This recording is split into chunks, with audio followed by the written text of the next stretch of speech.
Okay, everyone, I think we can get started. I hope that you can all hear me. I have muted your computers just because of all the background noise and stuff like that. If you can't hear me and you only see my lips moving, please type in the chat or, go to audio settings, which is on the left hand of your screen. Okay, so we're going to get started with the webinar now. As we get started, I'm also going to ask that you put your Zoom on speaker view so that when the teacher is speaking, those who have the videos on won't show up on your screen. It will just be the teachers who will show up so that they can share with you their PowerPoints or any other materials that they are sharing with you today. I'm going to take this time to introduce myself. My name is Tracy Probert, and I'm the chairperson of LITASA in the Eastern Cape. LITASA, if you don't know, is the Literacy Association of South Africa. We thank you all for being here today. We are really, really excited for what we're going to learn in this session. And we feel that at this time of national lockdown and the COVID pandemic, that a lot of teachers are feeling quite isolated in their teaching journey. And so we're hoping that this webinar will create a greater sense of community amongst the teachers. So the aim of today's webinar is to provide a platform for teachers to engage around the challenges, as well as the opportunities which online teaching can present, especially during or amidst this COVID-19 pandemic. So I'm going to introduce our guest speakers as they speak, but our guest speakers today are Teacher Claire, Mr. J, and Ms. Nokeva. And before I hand over to our first guest speaker, I just want to give you some ground rules. The first is that, as you already know, I have muted you all. If you'd like to turn off your videos as well, you can. You don't have to. We are recording, but unfortunately, the recording is only going to our paid app members of LITASA. If you want to become a member of LITASA, I will put the membership link in the chat forum. If you want to know more about LITASA, if this is your first time hearing of LITASA, I will also send you some more information if you can just pop your email addresses in the Zoom chat option. If you don't know how to use the group chat, at the bottom of your screen, there is a little speech bubble that says chat. If you have any questions, please post them on that, and I will collate those and ask the guest speakers your questions. So after each guest speaker, we'll have 5 minutes for them to answer just a few questions. And then at the end, we will be having more of an open discussion and more question time. Okay, so I'm not going to take any more screen time. I'm going to hand over to our first guest speaker, who is Ms. Amahle Nokeva. And Amahle Nokeva is a senior phase educator at Loyiso Secondary School in Zwide. She specializes in commercial subjects, excluding business studies and EMS. She's passionate about shaping young minds and believes in teaching from the heart. She's making a significant contribution to the society in her space through education, and she believes there's no better time than this. Thank you very much, Tracy, for this incredible opportunity. My name is Amahle Nokeva. I am a high school teacher and I'm representing the FET phase, but I'll be focusing on grade 12 specifically.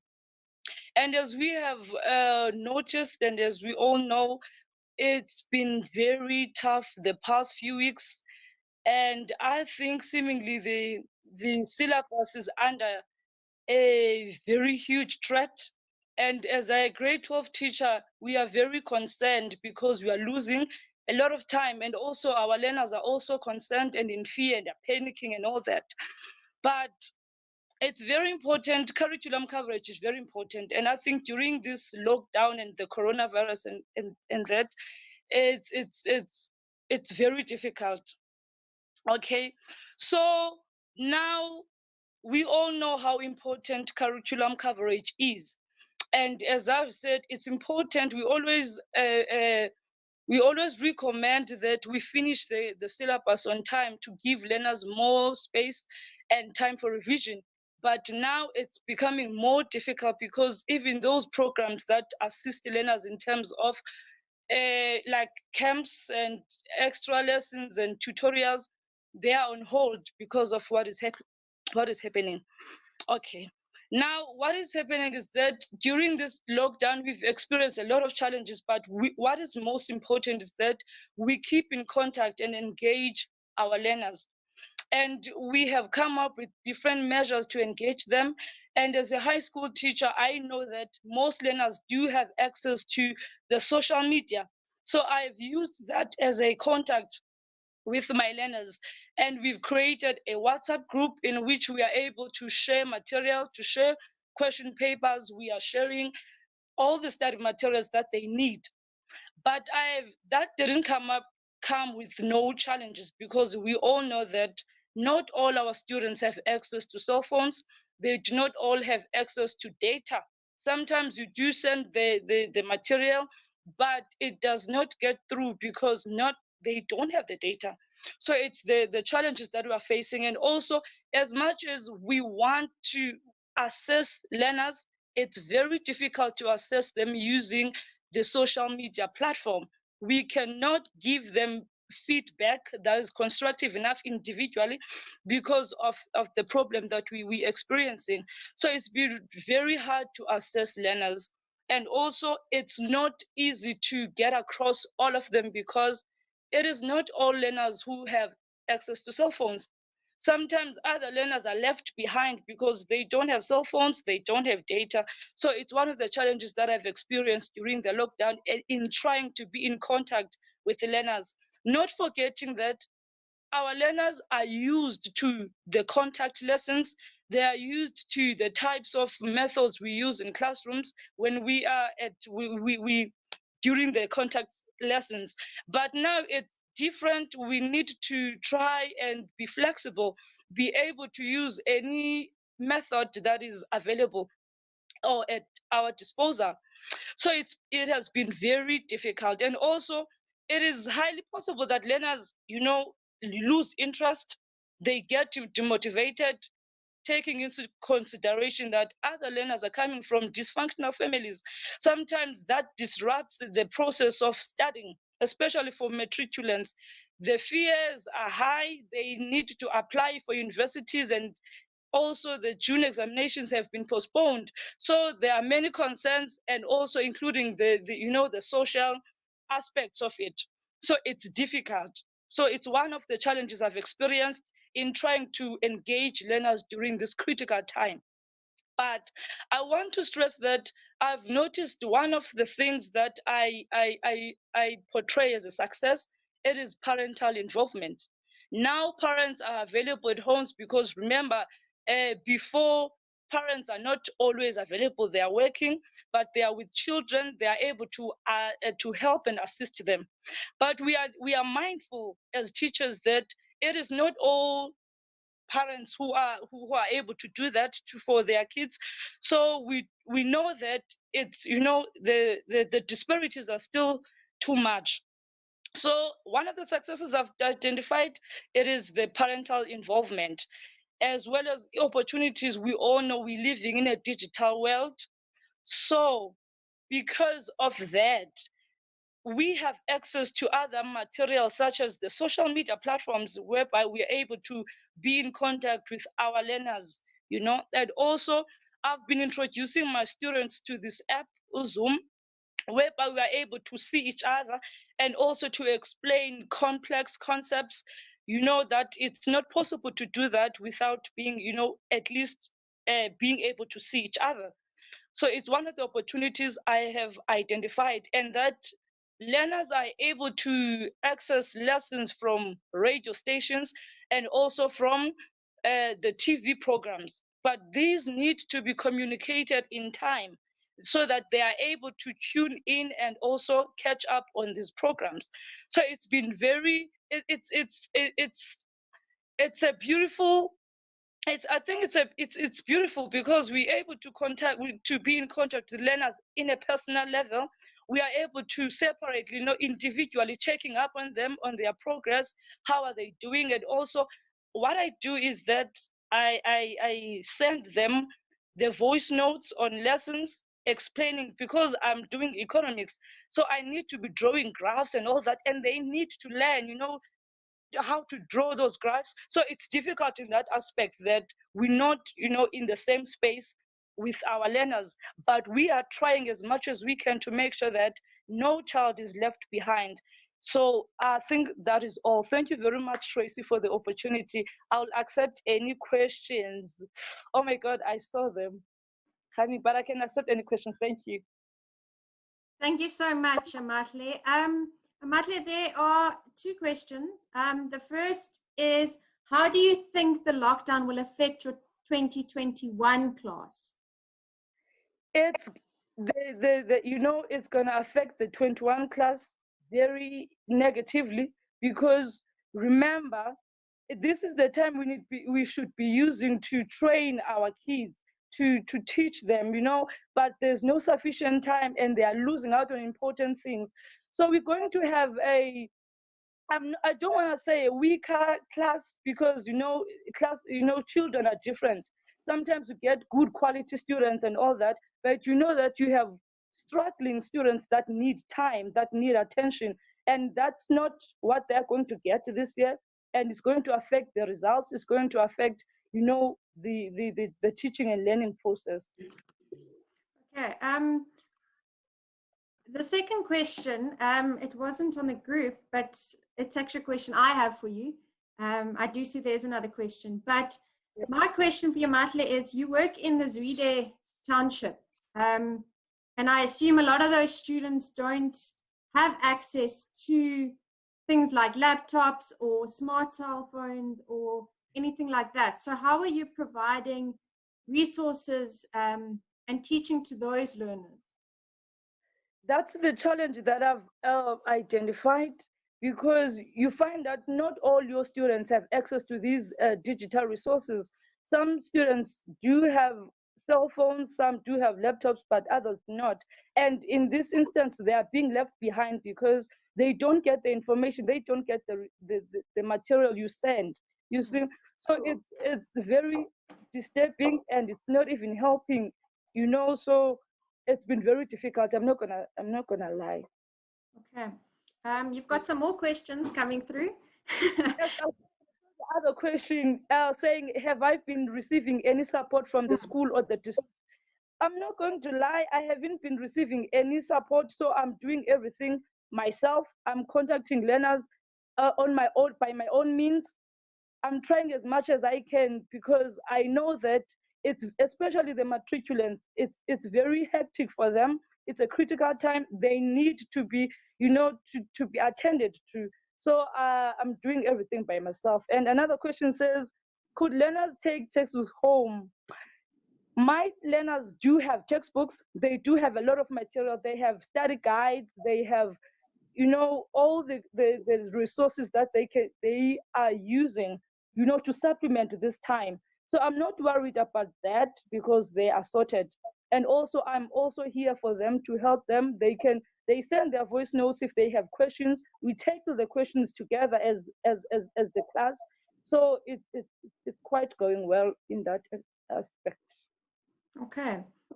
Just another question from Richmond says, do you currently have a group with learners through which you can work with them? Yes, I do. Okay. We created the group even before the lockdown, so to provide a platform for learners to, to share material, and also to discuss important, to discuss topics that are not easy for them. So we do have a group. They are able to raise their concerns in the group.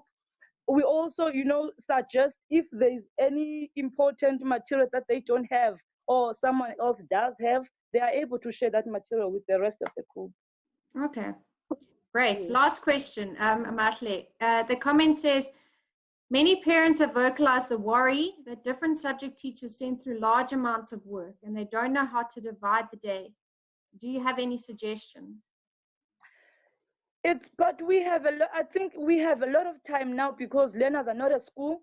I think in that 8 hours a day, learners are able to take all the work that has been assigned to them. You know, maybe take 30 minutes doing one subject or an assignment or whatever, and then doing another work for another subject at that time. So I think there's a lot of time because there's no contact time. They are not at school. They have plenty of time at home. So they're able to divide the work and also to pay the same amount of time to each and every subject. Okay. And also, I saw another question asking about the language I'm using for my when I'm teaching. I'm teaching at Zweden, so most learners are Xhosa speaking. So I use English to teach, but there are some concepts that I need to explain in Xhosa for them to understand. So I'm doing code switching or multi lingualism, whatever. But I'm doing code switching because I need them to understand what we are about. Yes. Do you feel that you're code switching more now that you're doing it via voice note or on WhatsApp? Yes. And I don't even think I'm code switching that much because we just speak Xhosa. We just speak Xhosa, except for when explaining when doing the lessons. Obviously, I'm using English, and yes, yeah. Okay, Matla, I'll save some of the questions for later, but I just want to share some insightful comments that have been raised. The one is from Ron, who says, have you considered establishing learner study groups to support each other? If data is a problem, it is possible to share digital content without the use of data, say phone to phone, or via Bluetooth while maintaining social distance. The other comment is from Shakira, who says, have you sent them a list of 0-rated sites? Quite great for saving data usage. Yeah, and then some more fantastic comments coming your way. Parents should also help their kids draft study timetables. Well done, Cece. That's from Richmond. And some more words of praise. So I think there's only one question I didn't ask. So I'm going to ask it rather than leaving it to the end, so I don't leave Clinton hanging. So Clinton has asked, if not all the learners have textbooks due to shortage of books, how would you go about overcoming that challenge? We do have our supplements of material like study guides. One of the study guides that we have is FET phase. We have Mind the Gap. Mind the Gap is very important, and it is accessible online. So what I do is I download these study guides and I send them via WhatsApp so they can access them and other materials as well. So textbooks are not really a problem in our right now because we can have access to material online. Yes. Okay, fantastic. Thank you so much, Amatle. Thank you for all the work that you are doing.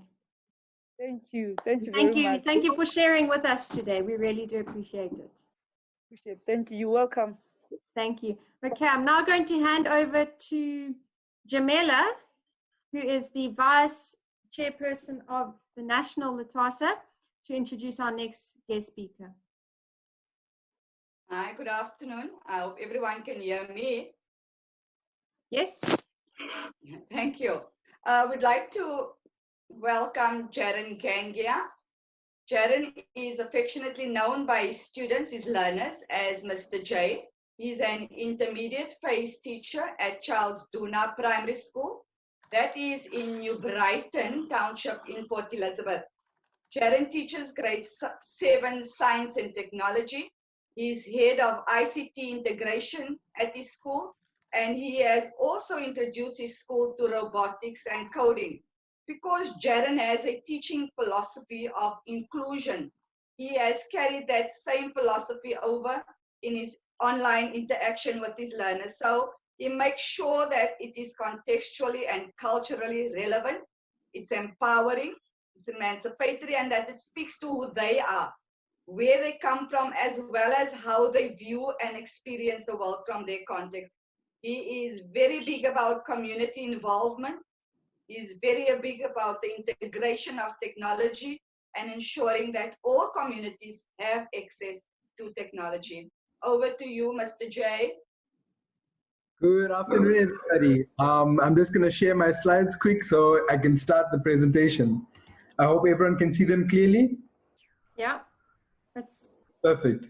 So my name is Jaren Genge. Like everyone said, I hope that everyone is doing very well and they're enjoying their level 4 of lockdown right now. I know it's not the easiest thing to do, but it's absolutely certain that we're going to be successful and we're going to come out of this with us on top. So I'm going to be sharing about specifically what my school does. I'm not going to take it as to what I'm doing, but I think that it's important to acknowledge that it's a whole team effort, that our whole school and entities and institutions around us are giving us the opportunity to do this. And this is a picture of our admin block. You can see Charles Junior Primary School, and we're in the middle of New Brighton. So part of my presentation is also challenging the idea that certain spaces are not being productive. Education is not continuing in certain spaces as this lockdown is going. And I'm going to be sharing a few things with you that I feel we can do. I'm going to try and share knowledge with you as well as show you what we've been up to. So some of the themes that we've tried to identify during this lockdown within our staff and within a broader space is virtual teaching, using multiple platforms, navigating access, so things like data, like mentioned by Ron earlier, what existing resources are there, developing our own content new now during the lockdown, translation of content if it's in English or any other language, empowerment of teachers and other people in the space, and skills development. So I'm just going to go through a few of them, and I'm just going to move that a little bit. It doesn't block my way. So developing content, what do I mean? I mean about creating Word documents. I hope everyone can still see. Okay. yes, we can see. There we go. Perfect. So what I mean by this, I mean about developing Word documents, PDF documents, teaching, learning videos, concept videos, animated stories. And you can see there in the middle, I have a little virtual classroom that I develop on an app called Scratch. And I animate myself and I'm able to teach there.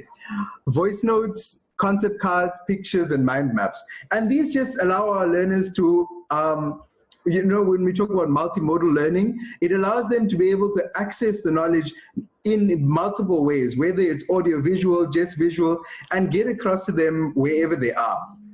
Now, everyone's going to ask the question of how are we actually getting across to the learners? How are we accessing them? How are we speaking to them? And our school's philosophy about this was our school is what we call a community school. We've always had a very strong relationship with the community around us, as well as with the learners and other institutions around us. And the purpose of communicating during lockdown is not just for giving curriculum and giving lessons and being able to make sure we keep up with curriculum demands. It's also to make sure that our kids still keep positive, to make sure that families are informed with the correct information about coronavirus and all these things. So we're not just using it for curriculum, for giving lessons, also using it for giving correct information to learners and parents as well. So we've been using Facebook as one of our primary. We had a Facebook account before, and what we did was we repurposed it. And we started uploading lessons, like you can see in the top window there. And then we also created what we call a social learning group on Facebook, which was something new that I only discovered during the lockdown. A social learning group allows you to also upload PDF documents onto Facebook, which is a very, very interesting one.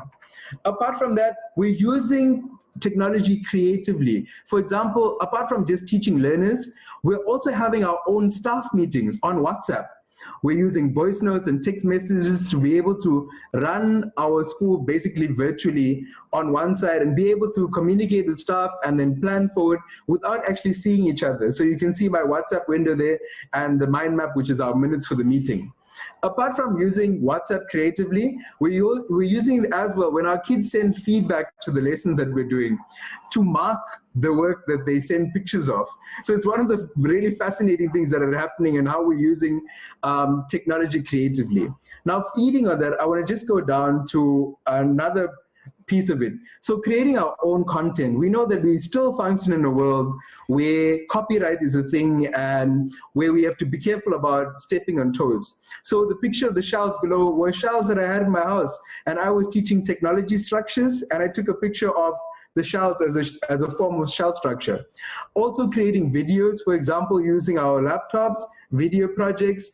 For our grade Rs, we've been using projects like this, like a coloring in activity where they use WhatsApp and the function to color in, to actually do this virtually we're basically going paperless. And then as well, creating mind maps and other concept documents where learners can follow and learn what we're trying to teach them. So like I said, I don't want to just share what our school is doing. I want to share as well things that are happening outside. These are some of the efforts that our school team, our ICT team, our principal have put together, and we've tried to collaborate and get all of parents, get all of learners, and open the space for communication. But there are other things that are happening within spaces around us that are absolutely fascinating. And one of them is Dr. Ron Beyers and the Olthaver Trust from NNMU. And what they're doing is capacitating teachers. Like I said, what we're doing with our school is I am and the ICT team as a collective are training teachers at our school to be able to use the technology, because we were able before to do our Word documents and make our own worksheets, but to be able to present and record yourself on Zoom, not many people knew about that. So even myself, I only started using Zoom during the lockdown. So people like Dr. Ron Beyers are doing amazing work with capacitating teachers on how to use their MS Word and other platforms really, really beautifully. And I'm opening the space up just to share with everyone so that you can use it. Another space that's opening up is the hubs of convergence, and we're opening space not just for teachers to be able to deliver content, but also taking in mind the teacher as a human and their humanity in the space in which they're working and the kids who they're working with.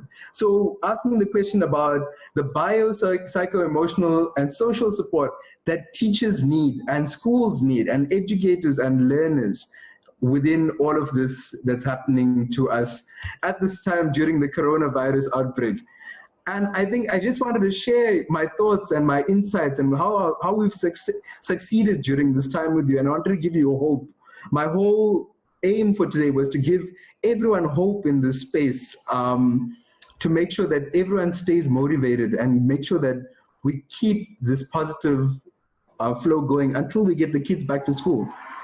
So I hope you enjoy that. And if you have any more questions, you're more than welcome to get hold of me. Thank you. Great. Thank you so much, Jaron.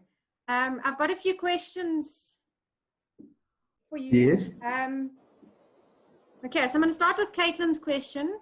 Caitlin asked, are parents communicating with teachers? Also, are parents more hands-on with their children now than in normal circumstances?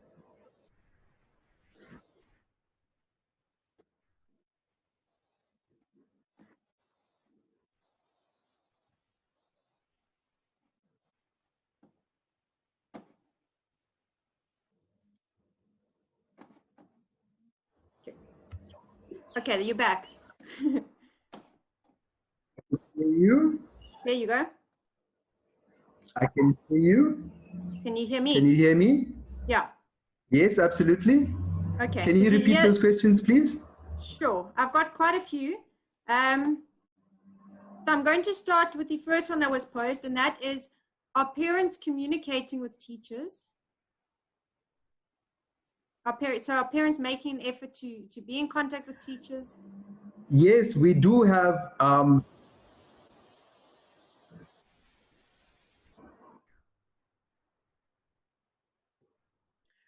we have a really, really beautiful school in the sense that our SGB is really hands-on in representing our parents, and they have been our absolute mascots when coming to communicating with parents, and parents in their own capacity as well have been communicating with us and wanting to know, when are we going back to school? Is there anything my kids need to do? And we've really had a positive intake of parents communicating with us, which we never had before, where we would be the ones obviously sending letters or sending communication to parents, whereas this is completely opposite, and it's beautiful to see. Awesome. Okay, the next question is open to any one of the panelists, but I'll pose it to you as well. Do you have Yes. a contingency plan for those pupils who haven't managed to reach during lockdown? So there's some who, the comment is there are some whose contact details the schools don't have, or parents' details have changed, and so you cannot get hold of these learners. Okay, so our contingency plan is very, very depthful, and it will take me another whole 50 minutes to explain it. But essentially what we've done is we've created a space, and all these lessons and all the content on social media and WhatsApp, and these are all additional resources that we're sending to our kids. They're not actual lessons. We're not going to be assessing them on what we're teaching them online. It's just to give them extra support, extra, there's an English word and it's not coming to me, 6 languages going in the head and the English word doesn't come. To give them exposure to what they're going to be learning. So those ones that do, like any good teacher, we cater for the ones who are already excelling and the ones who we need to help with. So what we're doing is that we're trying to support the learning that's happening at home, capacitating the ones that do have access to be able to get these things, but we're not going to use this as a way of saying, okay, we've already taught this, we're moving on now. We're going to start from scratch at the beginning when the kids come back, and then be able to teach everyone the same content. Those ones who obviously did get access will be a little bit forward, and those ones who didn't will catch up. Great, thank you. The next question is from Kelsey, and it says, on the social learning group, can people who access the free no data Facebook view the content shared on the social learning group, or does it still require the use of data on Facebook? So we try to experiment with this. Like I said, we've been trying all sorts of avenues to make it as cheap as possible for our learners. And what we found is that they can access the group, but the problem is coming when they have to download content. So what we're trying to do is put JPEGs, so in other words, visual images of the content that we're trying to put up, instead of putting documents or PDFs or PowerPoint files. So we put up the pictures of them rather than the whole collated file. We find that apart from taking a lot of data, it also becomes a problem when people don't have the correct software on their phones or laptops to be able to access it. So that's what we're trying to do with the Facebook page. Awesome. Eileen asks if you can tell us a bit more about Scratch. Okay, so Scratch is a beautiful online coding program. We use it at our school, and I've actually been involved in a project where I got the opportunity during the lockdown to teach kids in 7 different countries with this program. And Scratch is an online block coding program that allows kids to animate and to basically learn the basics of coding and the coding language, which we eventually bridge into CAT and ICT in high school. So we're exposing them to coding now so that they find creative ways to bring their imaginations to life. And then as well in our school, we base Scratch from grade 3, 4, and 5, and that gives them the basis to be able to scaffold into robotics in our school. Sure, great. I suppose Scratch is a whole presentation on its own. Another thing here is from Asha. She says, Jaron, I'm interested in the NMU community conversation you mentioned there. How does one get onto their mailing list? How does one get onto my mailing list? The mailing list for the NMU community conversation. For the NMU, they can pop me an email and I'm more than happy to forward it to them. Okay.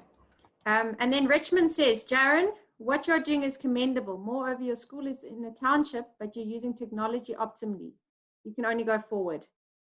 Thank you, Richmond. The next question is from Catherine. And Catherine asks, did kids take to the technology well, or was there some hesitance? I think I might have lost Jaron there. Okay, Jaron's screen seems to have frozen on my side. What I will do is I will keep these questions for the end, and we can go on to introducing our next speaker. So I'll hand over to Asha, who is our Eastern Cape LITASA Secretary, who's going to introduce Teacher Claire.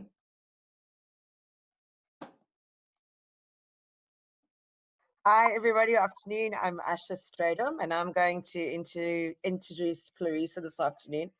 She sent a lovely long CV, but I'm going to give a breakdown of a shortened version because I know Clarissa quite well, and I can see a lot of grade R colleagues that are here that know her as well. Clarissa does a lot of training for the Department of Education. She also does a lot for Takalani, says to me. She has a dynamite personality and she uses out-of-the-box methods. And that's why I was immediately attracted to her when we were at similar training, and I can see that vibe that one wants to be around. And there's something that she's put here. She's done all wonderful trainings at Stepping Stones and all of these wonderful places. But something in particular that I can tell you that I've seen Clarissa doing that makes such a difference in foundation phase education is that she makes sure the learner loves her before she tries to create a love of learning in the child.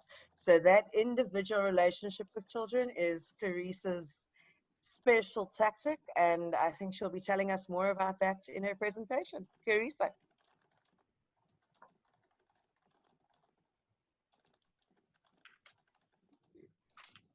Okay, I'm just going to double check that her sound and everything is on. Give us a second. Oh, there we go.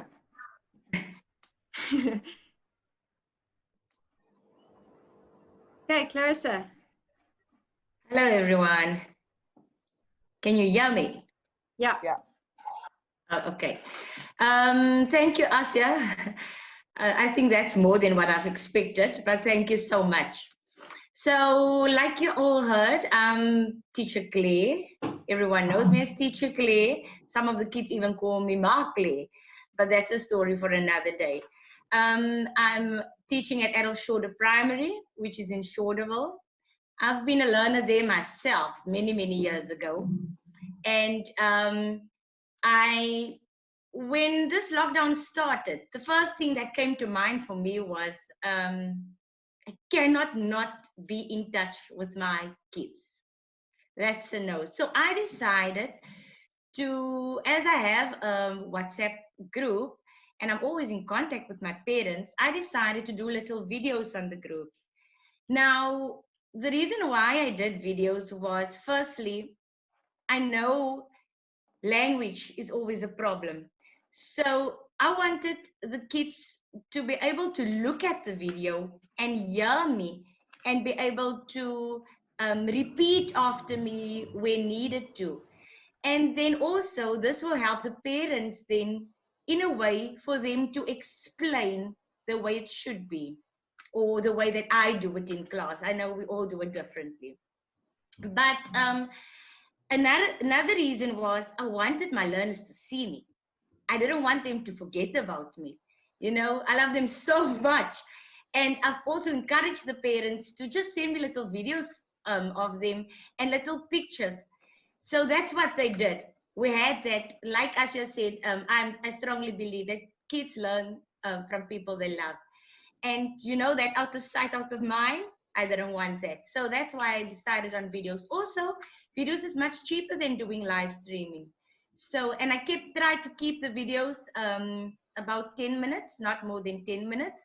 It's a bit difficult doing a lesson in 10 minutes. It's very challenging, but I've tried and I've managed to get it right most of the time.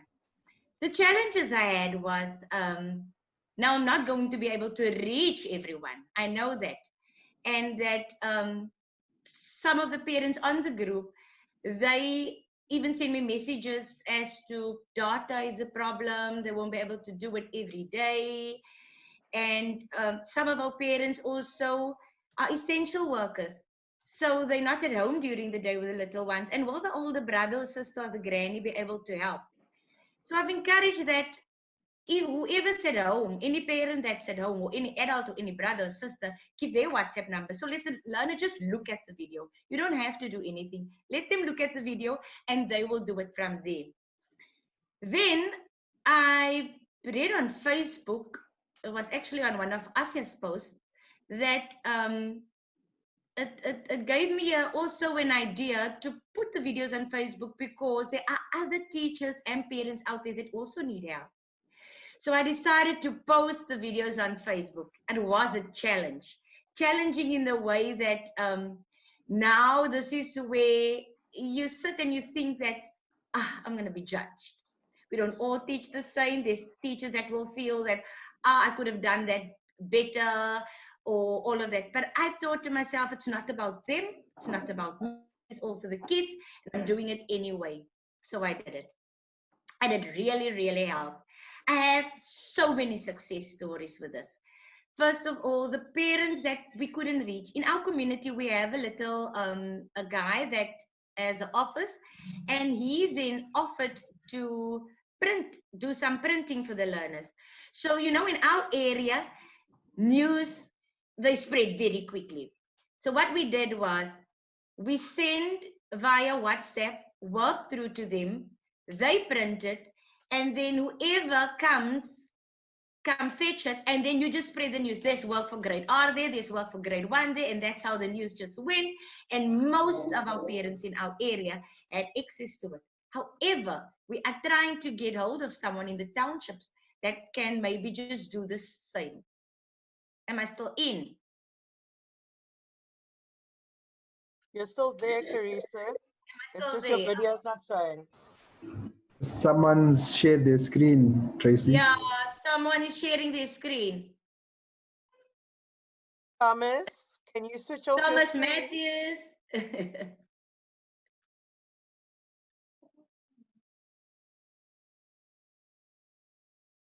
Can't you take him out, Tracy? Okay, there we go. Better. Am I in now? In. Okay, thank you. Thank you. So yeah, however, we are still looking at people in our townships that can do the same thing. Our councillor in the area then donated paper, and then the guy's using his own ink, and that's how it go. Wow. We had a conversation. I had a conversation earlier on one of our groups where this discussion came up that we can maybe think of even getting a little fund to ask people to do this first. In this way, we will then reach more people. So let's hope that we will have success with that. Other successes I had, like I said, this was much more successful than I thought it would be. The successes was people has been sending me messages, inboxes early in the morning. Teacher Claire, we're waiting. When is the video uploading? The kids can't wait. I got calls late at night that this is my daughter. She's not at school, but she just wants to see your face. She just wants to see you in real life, you know, that kind of thing. And then the kids would share how they love this, they love about the lesson, or that is what they love about the lesson. And that helped me also in a way of doing the next lesson then, to keep the kids like motivated, and you want to keep them interested. Also, I've reached people from all provinces. So there were parents sending me from other provinces, not only kids, grade R specifically, but also other grades. I would say most of the foundation phase grades, and people with really real big problems that I could then refer to some of the teachers that would be able to help. So at least there was a way of helping where we can. The other successes, now parents realize the importance of spending time with the kids. They also realize that you don't really need money to do this. You don't need much time. And it can be done in a very fun way. Both the parents and the learners can enjoy it. I also decided my little classroom, you'll see at the back, I tried to use no fancy resources at all. I want to show the parents that you can do all this by hand. Don't worry about, because the first thing is, I don't have money to buy this. I don't have money for Play-Doh. I don't have money for paint. I don't have money. So the recipes and everything I give, and I mean, it's available to everyone. and all the great art teachers has been amazing out there. We've been sharing so much. We have groups. We've been sharing on WhatsApp. We've been sharing all over. So the ideas are just running, and I have then the opportunity to share that with the parents. I also build much better relationships with my parents now, because now parents can come back and say, you know what, teacher, I tried this. It's not working. My son really don't understand. Is there other way? Or now I can see what you were talking about when you explained that the child is struggling. You know, now they have that. And it's a nice thing. And like I told my parents, we need to teach in a way that they understand.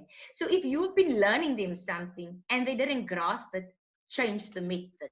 So let's try another method. And I'll try with that person. We'll try 10 times over until we master it. So this is nice, building relationships with those parents as well. And like I said, this is a way of staying connected with my little ones. Practical examples, I've showed them how to use household goods. Whatever you have in the house, you can use to stimulate those lessons. All the lessons are CAPS.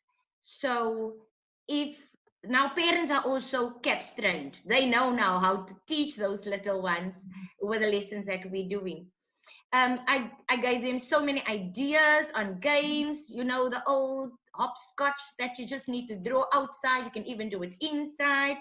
Our normal dominoes, card games where the whole family can play and still learning is taking place, you know. And then also when mom is preparing food, you can even teach them while doing that. Having conversation while you're doing it, it's language development. Looking at what you're going to do, how you're going to cut, all those things, that is part of your life skills. What you are doing, can speak about all the important fruit and vegetables.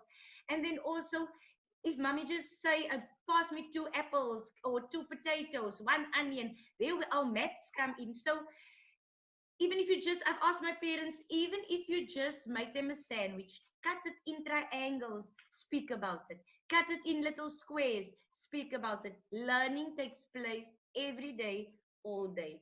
So yeah, that is what I've been doing, and I must say I really, really enjoy it, and I'm looking forward to more. And I think this is going to become a norm for our parents now. So whether things change, our parents will be in the habit of spending time with our learners now. Thank you. I want to share a little video of some of the things I've done, but you know, I'm not as good as Jared. I'll try.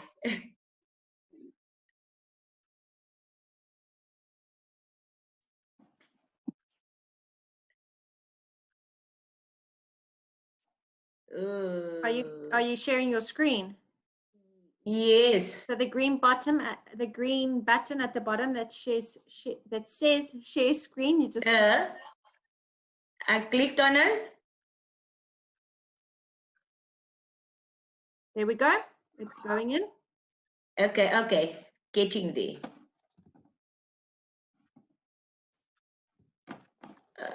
Where did I say?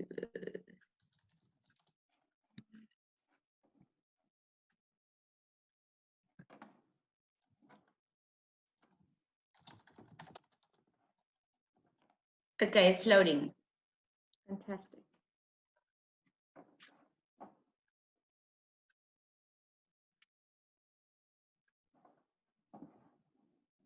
Can you see anything? You can see exactly what's happening on your computer, so you can see the files loading. Oh, okay. Like I said, I'm not the boffin like Jara now, yeah, guys. So please don't judge. I think we're all learning during this And it's process. taking Eh? We're all learning through it together. Yeah. It's I think taking forever. it's also our bandwidth that's giving us a delay. Maybe we can take Yeah, because this great thing keeps on popping up. Okay, can I? I think we've lost Teresa. Have we lost her? Okay, no, forget about it. No, there she is. Okay. So if you say stop sharing screen at the top of your thing, then we can ask you some questions. Okay. There And we I've go. stopped. Okay, Clarissa, I'm going to ask you some questions now that have been posted in the group. Are you with us? Okay.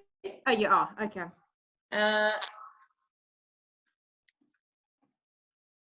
Can you guys still hear me? Yeah. Yes. Because I can't see anything. It's just still getting back there. Did you click on your stop share? Yes, I did, but It's just reloading. I think it will get back. Give it a minute. Yeah. So, okay, but I'll ask anyways. The first question is, what is your Facebook page's name? So the Facebook page that you were referring to. Yeah. Oh dear. Clarissa? No. Okay. I'm going to go back to Jaron while we're waiting for Clarissa to come back. Jaron, I've sent you those 2 questions that we weren't able to get round to. Would you like to answer them? Can you just repeat the questions for me? I don't see them in the old chat. Okay, sure. So the first was from Catherine, and it was, did kids take well to the technology, or was there some hesitance? I think the way our kids took to it was because of the way we teach in our classrooms, and it's a little bit different because what we do is that my kids have full access to my laptop in my classroom. So even if I'm teaching and they say, this guy's talking nonsense, I don't believe him, they can go up to my laptop and then type in the question in Google and then be able to access it. So our kids have been used to this idea of using technology throughout, plus from our grade 4s all the way up, they're already very computer literate. So they took really well. And it's not the same case in all schools. I know I've been also helping schools in KZN, and the kids have been confused on how to get access to the videos, how to get access to the Facebook. And it's all a learning process. Like we know, all humans have this capacity, this amazing capacity to learn, like we are now during this session. And just a little bit of effort, a step-by-step showing them. What I do is I normally use my WhatsApp or my phone, and I just do screenshots. And then I send screenshots with arrows drawn and just say, okay, go here and then try this, and go here and then try this. And then that's how we're busy capacitating other people. I know in KZN, we've been working with principals and teachers as well. Similar process with professionals who've been in the profession for years and years and years. And it's amazing to see how people are learning in this short space of time. 6 weeks is a very short space of time, and it's been beautiful. Great. Okay, the second question was from Ashrik, and that was, are all the teachers on board when it comes to e-learning? That name reminds me of someone, and maybe I must share. There's a beautiful group in Cape Town, and I'll share the group's name with you all. And it's someone called Ashrik Don, and he's doing beautiful work down there in Cape Town with his schools. I beg your pardon. Just repeat the last part of the question. So are all the teachers on board when it comes to e-learning? Okay. Right. So with e-learning, what we've done is try to make an effort to, like I said, capacitate teachers, give training, give skills, so that we don't just leave our learners behind. We don't leave teachers behind either, because it can be a very demotivating feeling saying, hey, all these people, I'm also part of that, but it's not me. So we're trying to capacitate as many people as we can with the skills to be able to do what we're doing. And I don't know if you saw in the slideshow, we're actually doing it across the board, whether people have access or not. For example, one of the teachers actually did one of her content videos sitting in a car because the signal's better outside. So she was sitting in a car and taking a video of herself with a phone, so that you could send it through to us and we could edit it. So it's that sort of ideas. And my teachers, our teachers are not just doing the Zoom lessons and being able to, we're all helping each other in the very smallest way. So for example, on our WhatsApp groups, there's one teacher who doesn't really know how to use the technology positively. She's not really enthusiastic about it yet. But what she does is she's the one who marks the books when they come back, when the pictures of the books come back from the parents of the kids, she's the one that actually goes and says, okay, this one's correct, this one's not, this one's correct. So it's small things contributing, all small things always make a big whole. And what we're trying to do is that collaboration, that teamwork. And it's the same reason why I shared things like Ron Beyers and the Olthaver Trust, because that's what it's doing. It's creating a community who are sharing knowledge with each other. And it's fascinating to see that they're all on board and that we're getting other teachers on board. Like I was sharing just now with on the chat with Clarissa. I've got here as one of the people who will take your content and give it into the township. I'm in New Brighton, so you know you have a foothold there now. So I hope that helps. And I'm willing to get all of you on board as well. Awesome. Thanks so much, Jaron. I see we have Clarissa back, so I'm going to pop her on the screen. Clarissa, you back?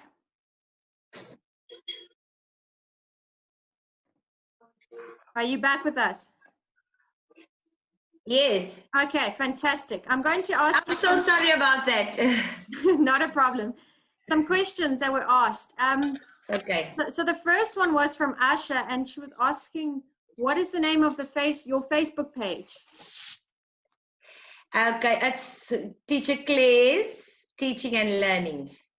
Teacher Claire's Teaching and Learning. Okay, I think Yes. I just want to pop it in the thing here. Teacher Claire's Teaching and Learning, hey? Yes, that's correct. Okay, so it's there for everyone. The second question is from Jaron, and he says, well done, Teacher Claire. This is beautiful. How do we connect our grade R's with your groups? Okay, Jaron, what I can do, I'll send you, or rather, you send me a link. We can join the groups, or you can use my WhatsApp number and send it to them, and we can do it from there. Otherwise, they can also connect on Facebook to the Teacher Claire's page, and then they can have access to the lessons. And I don't only put the lessons on there, I even share little stories and things on there. So yeah, everything is available there. Awesome. Okay. Next question was from Eileen. It was more of a comment, sorry, than a question. And it said, games are so important and cooking involves measurements and language. So it's just a comment with respect to what you've been doing. Yeah.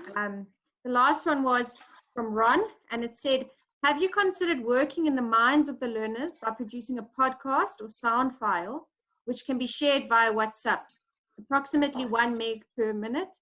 This is an additional skill, and they can listen to the lesson over and over and is more inclusive approach. It is possible to edit the files to remove errors or include other sounds. Learners can create their own as well. So I suppose that would be for all teachers.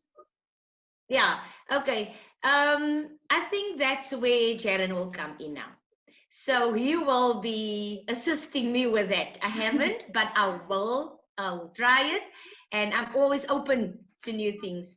So I'll try that. Jaron, do you have a job to do? So Ron and a few other people as part of the university have said about, actually Ron in his own capacity has set up a website called E-Ulwazi.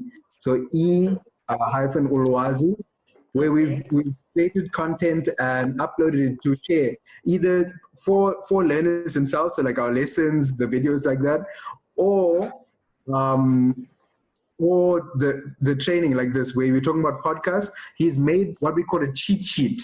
So it's just a one-page document showing you how to create a podcast, how to edit it. So it's very small amounts of data usage for you to download, for you to learn, and then as well for you to be able to make your own. And it's very quick process.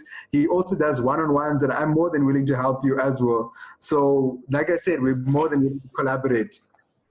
Thank you so much. Right. Yeah. I just want to mention quickly, sorry, I know it's a question time now, but I facilitate early childhood development in QF level 4. So this way I'm also helping, and so many other students from many other institutes that's been sending me messages regarding these, where they need now help with assignments and things. So anyone out there that needs help, just leave a message on my Facebook or in my inbox, and I'm more than willing to help with that. Great. Thanks, Claire. I just wanted to check if there were any more. It says here to Claire, you are a great inspiration and thank you for everything you do and are doing. Lovely hearing all your amazing ideas and lovely stories. That's from A. Delport. Thank you. There have also been a lot of other comments, such positive and innovative presenters. You could shout your Facebook pages and so forth. Yeah, thank you so much, Clarissa. I think we've really learned a lot. And I think, yeah, it's been great hearing about what you've been doing and also being able to see what you do behind you. I do see there's one more question that I missed. Sorry. Ashrik has asked, Clarissa, did any of the parents complain about the videos taking up space on their phone that are being sent over WhatsApp? To be quite honest, I haven't had any complaint. But if you want to save space, if space is a problem, then you can just access it on the Facebook page. Then it doesn't download onto your phone, so you're not going to use up space. That way, the videos is also on the Facebook page. Once it's there, it's out there, so you can always go back to it if you didn't save it on your phone. So no, I haven't had any complaints, but if space is a problem, it's best then to access it on the Facebook page. Awesome. Thank you so much. And now, there was a comment from Shakira. I'm just going to read it, and then I'm actually going to hand over to Shakira for a couple minutes to share with us. Her comment was, we began an initiative which involves networking and collaborating with teachers throughout the country. Thus far, we have approximately 5,000 teachers sharing resources, strategies, and educational related matters. There are incredible resources that we have been introduced to. We are moving to Telegram to accommodate more participants. Would love to chat with these very progressive teachers, as I'm sure they could make valuable contributions. Now, as something that has come up quite a bit in the comments is this whole idea of collaboration. And I think that's what this webinar has hopefully done, is it's brought teachers together who perhaps were working in very isolated spaces, so that there can be greater collaboration. So Shakira, I'm just going to ask you to share with us on that group.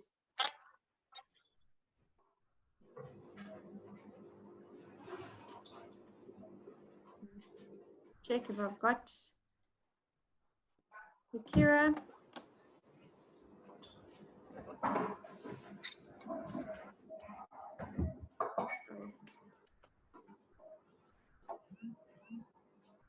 Is Shakira still in here?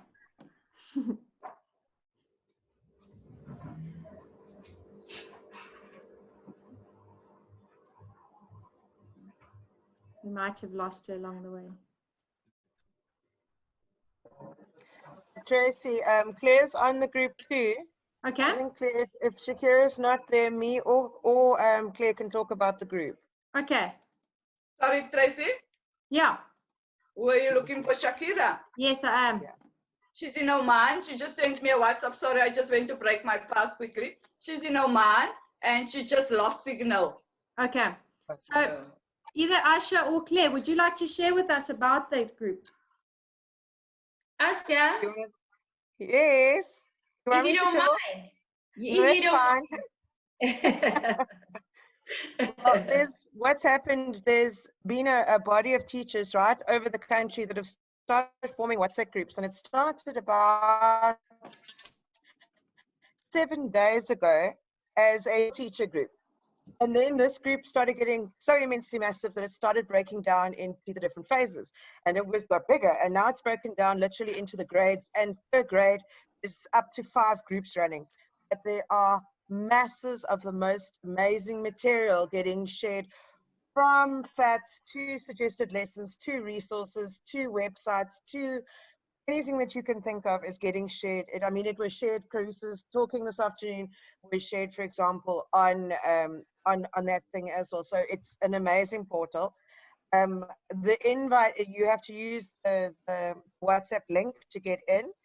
But if you were to send a message to me, and I don't know if Claire is able to, but if you send a WhatsApp to me, then I'll be able to send the WhatsApp link to you. to join up. But there's really amazing stuff for any phase, for any grade. We can get you linked up, and it's a wonderful stuff that's coming through. Tracy, please let Shakira back in the door there, please. I have.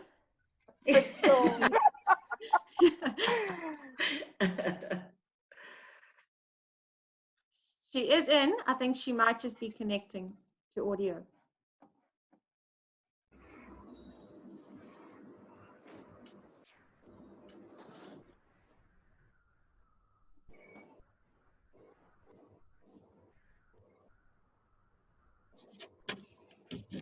Okay.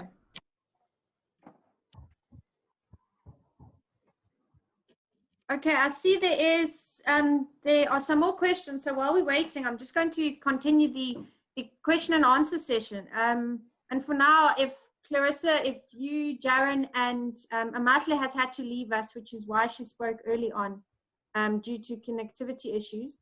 But any questions for Amatle, I can give to her after this, and we can share it with you. So there was a question here that said, Claire, it sounds like the relationship between teachers and parents will ever be the same again. Never be the same again, I assume. Can schools and teachers maybe do more in future to recognize parents as part of the teaching pool in future? And maybe parents could be given formal training and informal support from the beginning of every year in how they could do this. Oh, sorry. Okay. Okay. You know, this is so profound because I just had earlier on a conversation with my principal regarding this, and I explained to him that I think the relationship will never ever be the same again. And I hope it's going to be better for everyone, because I can only see the good coming from this. There's just a different bond between parent and teachers now, and I think parents also start to realize that we're also only human now. Like I explained to my parents, the one told me that the first 2 days went, and then she said, teacher, you know what, I really can't do this. I don't know how to teach this boy. It's my son, but teaching I cannot do. So I told her there's no such thing. It's like someone asking me to go into a doctor's surgery and start examining patients. It's the same thing I'm expecting from you now. So just trust the videos and let it go. You know what? He's so cute. Let him look at it and he'll help. And you'll see, you'll just get to a point where you'll be able to put in. And then she went, and a few days later she came back. She said, you know what? It's not that difficult. I've tried what you said. I listened to how you said it and all those things, and it's really starting to help. So now parents really have, like, I think we're on a level where they realize that we're also only human now. So there's a different relationship. And they realize also all the efforts that we're really putting in, because I know they think that we have so many holidays and all that stuff, but now they realize the importance of it. As to getting parents involved, it was one of the challenges. Besides parents being at home and everything, you know, we all have our own things that we're going through, social, and I don't want to go into depth, and I know some people don't like sharing that, but my way of keeping them there was really to keep them motivated all the time. I know my parents, I've been sending messages on a weekly basis telling them how proud I am of them, how good these kids are doing because of them. They're the teacher now. It wasn't me, you know, those kind of things. I even had an award the other day. I downloaded this parent award, best parent award, and I sent it to those parents to say, I know that you might not know how to say it. They won't be able to put it in words. Now let me do it on their behalf to say that you guys are the best parents ever. You've been teaching them. And the videos that came back are things that was really taught by those parents. Because it was things, although it's little videos that I sent out, but the reply, the parents had to work on it. So the replies was the effort that the parents put in. And I really need to take my hat off for them for that. So yeah, the relationship will really never be the same again. It will be better. Great, thank you. I don't see any more questions. Is Shakira in the group? Hi there, yes, I am. Awesome, Hi. thank you, Shakira. Hi there, hi everybody. Excellent, excellent work done by all presenters. It's really impressive to see how hard everybody's working, and it's so amazing. It's so incredible. It's just a little bit of effort, and it really is great rewards. So I was not really prepared to speak, but I would like to share my initiative with all of you, as I've seen great value in networking and collaborating.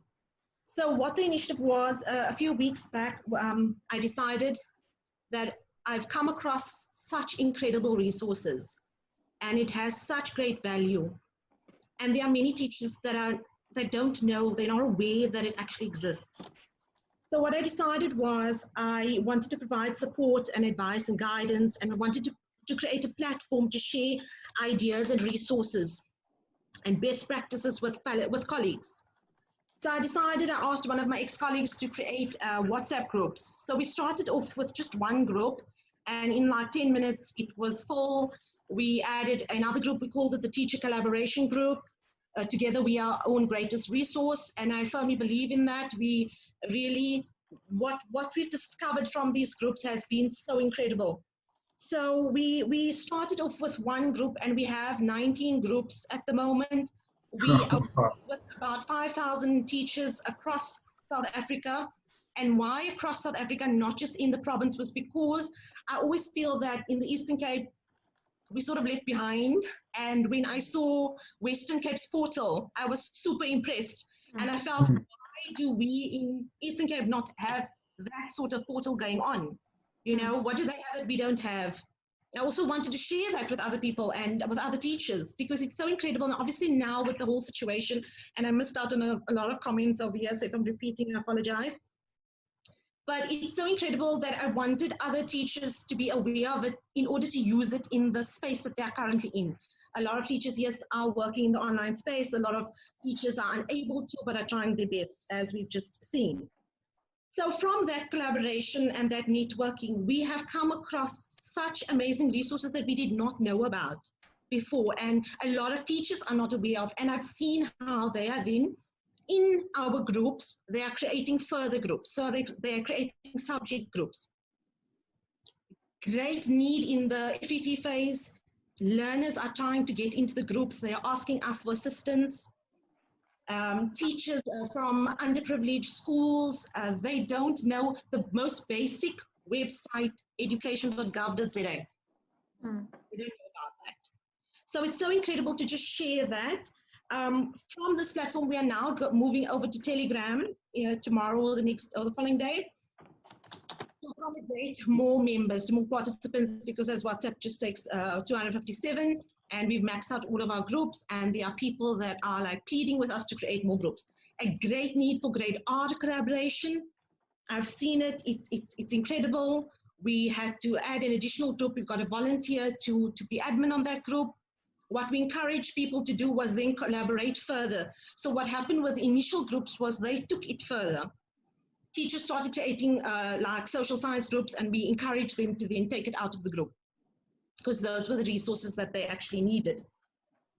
I've got in contact with a Zero Dropout campaign who contacted me today from this collaboration. She wants to come on board and collaborate with many different schools to see what teachers feel could stop the dropout rate, especially at this stage. So there are challenges, yes, but we are looking for volunteers, and I've seen a lot of teachers that have incredible resources to share and strategies, and I feel they would add value to our groups. So I would like them to please contact me, and I have actually a meeting with the Jakes Herbal Foundation founder tomorrow to see if we can take it even further, because the aim, the vision is to move to I don't know if you guys heard of Slack, to move to a sort of Slack app whereby we have the whole network of education on one app. Wow. So we want like principals and lecturers, and I feel great collaboration needs to take place between education lecturers, between principals, between teachers, between students, education students, psychologists, professional development organizers, and all of your teachers, of course, special needs teachers as well. So we feel that we would like everybody on one platform to form a sort of forum where everybody just, you know, collaborates and the good networking occurs and so forth. So that's the vision, that's the aim. Sure. Thank you so much. I think this is really a fantastic initiative and something we would definitely all like to get involved in. No, that would be great. The one thing that I do want to comment on, what I've seen, the response from the groups, what I have seen is that a lot of, there's not enough, and I feel there's not enough going on in schools to ensure that not every kid is left behind at this moment in time. Many people just assume that children are unable to get to the online space. However, they are making every attempt to get there. There's a lot of students, they have WhatsApp bundles, and they actually inbox you and ask you, can you please send me math work for the day? And I find that extremely heartbreaking because it takes the teacher to have sent the child from that school that information. And I often ask them, and over weekends, in the evenings, they're messaging and they're asking you, because they've got your number from admin, to ask you, can they get into the group? Is it the students? So I feel that it comes from teachers. So if we can get enough teachers involved, get the message across to teachers, and then have teachers then furthering or sending out information, we get to so many more learners. Definitely. Thank you so much, Shakira. I've created a link to a Google form. The link is in the chat. If everyone here would like to just head over to that form and pop in your email address there. There's literally 2 questions. It'll take you a couple seconds to do. The first question is, do you want to know more about LITASA? So if you don't know about LITASA, you don't know what we do and so forth, please pop a yes there. If you already know everything about LITASA or you're not really interested, although I hope that's not the case, just pop a no. The second question is probably the more exciting one, and that is if you want access to all the links, Facebook pages, collaboration, details of the teachers, things like that that have been mentioned throughout the webinar today, such as the Ulwazi and so forth, and Claire's teaching and learning page, and Shakira's initiative, you can say yes, and we will send you all that information in a collated document to your emails. Okay. There were 2 questions here. Shakira, one for you. It was, will your WhatsApp group still run once you move to Telegram? To be honest, it's really tough to manage. It is almost as if you're working an 8 to 3 job every day with a lot of queries and so forth. However, we will take it slow in the move because we know a lot of teachers find it difficult to move from one digital space to another, and everybody seems to be very comfortable with WhatsApp. We've got a lot of teachers from rural areas as well. We've got them as far as Soweto, Northwest, KwaZulu-Natal, a span of them. So there's quite a few teachers all over, and I know that they're not very comfortable with moving. However, many teachers have also suggested to us to move to Telegram because it can accommodate large numbers. We will keep the WhatsApp groups for possibly 2 weeks until everybody has sort of made that move. And we will obviously, there's like a link to a shared video as to how to use Telegram. And yeah, so we're hoping that they would start slowly moving. The great thing with Telegram is even if people come in at a late stage, all the media, all the files, all the links remain. So that is why we are choosing Telegram, and also obviously because of the large numbers. Fantastic, thank you. Let's see if there are any questions here. Eileen, your question is there any topic that people would like in future webinars? I've added that to the Google form. So if there is anything you would like, pop it in there. I think this is the way that it will go for a while, but once we are able to resume face-to-face interaction, we'll bring you events. So if you want to pop an idea in there that doesn't only relate to webinars, but relates to events that you want that LITASA can host, please feel free to enter them there. So they don't have to be webinar related. Okay, I think we're almost out of time. Any final remarks from our guest speakers, Clarissa or Jaron? I see there's a question for me Oh, sorry. about the language. Okay. What language do I teach in, and how do I code switch? I teach English, and but I'm a strong believer that before you learn any other language, you need to be strong in your mother tongue first. So I accommodate my Afrikaans, because that's what I get most of the time, the Afrikaans and the isiXhosa speaking learners. Now, how do I do that? With the Afrikaans, I can just easily speak. That's so easy. But with the isiXhosa, I have a colleague that's there, and I know quite a lot of words, especially words that most of the learners my age use in my class, that's really relating to school. And then also pictures, you know, show physical examples of things and allow them to speak in their language, especially if there's another learner that can translate. Because I don't want to break their confidence either. The moment they feel that they cannot express themselves, they don't want to speak. So I allow them in respect. I show that it's okay, even though I don't understand, the next one will translate. And then we'll just work on that. Eventually, in most cases, by the middle of the year, most of them speak English in any case. So yes, I allow them to speak in their mother tongue. And I try my utmost best to use pictures and practical examples of things so that they can understand. I wondered if I could jump in just after Clarissa there and just to add to the language dynamic. I teach in a very similar setup to Clarissa, except my community is Xhosa. So we speak English and Xhosa at school. And as you can hear, I'm not a mother tongue Xhosa speaker, but I do speak Xhosa as one of the languages. And what we try to do with our online interaction and our WhatsApp chats is that almost everything happens in Xhosa, including our staff meetings and other communication that we have. So almost all communication happens in the mother tongue, and the teaching content, what we try and do is to stick to English, because our CAPS document says that we must teach in our LOLT. But what we do is that we create content and we sort of mirror it. So we create an English lesson, and normally we'll have another teacher at school, even if it's a grade R teacher, who translates that lesson into Xhosa, and then we mirror them as well. So you'll see, if you ever visit our children's page, that some of the storytelling lessons that we did were done in English and in Xhosa, and we put them next to each other. We posted them together so that we give our learners access. There was another collaboration we did a few weeks ago with Dr. Geduld at Nelson Mandela University, where she brought an Afrikaans story and I translated it to English, and then one of the teachers at Charles translated it to Xhosa.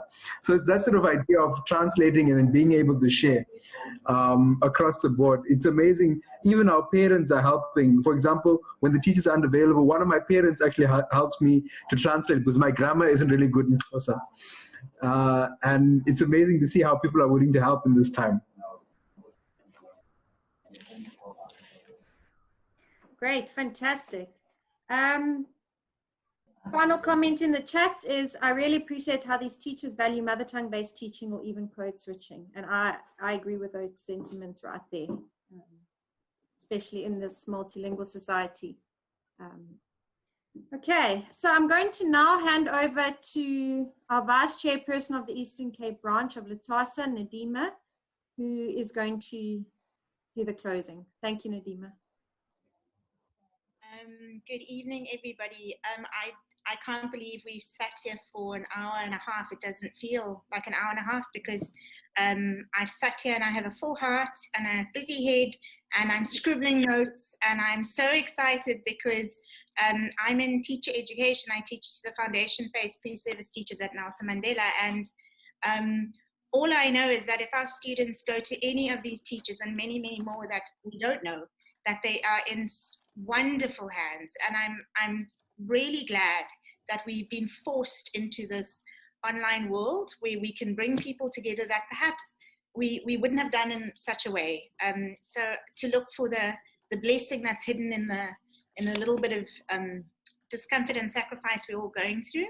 And just to say to the three teachers, I know Masha is not here, but we will tell her too, of course, that we understand that your time has not stopped. You've continued, your lessons go on, and it even sounds like you're possibly even busier now than you were before. Another thing I wanted to say is, as I sit here, I'm grappling with how to teach my students, my university students, and my previous teachers. How do I teach them phonics and phonological awareness for students who can't see me or hear me? And so listening to all of you has given me, as a university teacher, great insight and really helpful, positive ways for myself to move forward. And I'm sure all 62 at the beginning and now 58 people who are listening to this have taken something, many things away. And I wanted to just remind us all as we say goodbye, from Amache, the one thing that I put a star next to as I was writing notes was, she said it's beautiful to be in contact, individual contact with her learners. And I think that's wonderful. It's something I'm going to now really try to take forward. And from Jaron said, before he even started talking, he said, you know what, this was a team effort. Don't look at me alone. It's me and other people. And I think that also, we are not islands, and we are all in this together, and we can all support and help each other. And Teacher Claire, you have my heart, because I'm foundation phase, and you have my heart, and I want to be in your classroom. And I'm going to sign up to all your groups, and I'm going to be there with your kids, listening to all your videos. But you said so many things. But of course, for me, it's your relationship with parents, I think, and your relationship with language, and how you respect and value both of those things.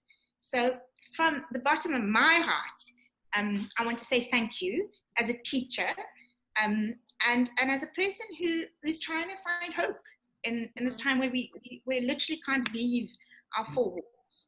And as a LITASA member, I want to say you're all making huge contributions to our understanding of how to teach, and how to think about teaching, and that I hope this is the first of very, very many collaborations. I hope to see you on my screen many times between now and forever. So on behalf of the whole of the Eastern Cape LITASA, but really on the whole of South Africa, the children and the parents and the teachers and the principals and the schools and the teacher educators, I want to say thank you, thank you, thank you. Okay. So goodbye everyone, have a good evening, and we will see you again. Definitely. Bye. Bye. Bye-bye.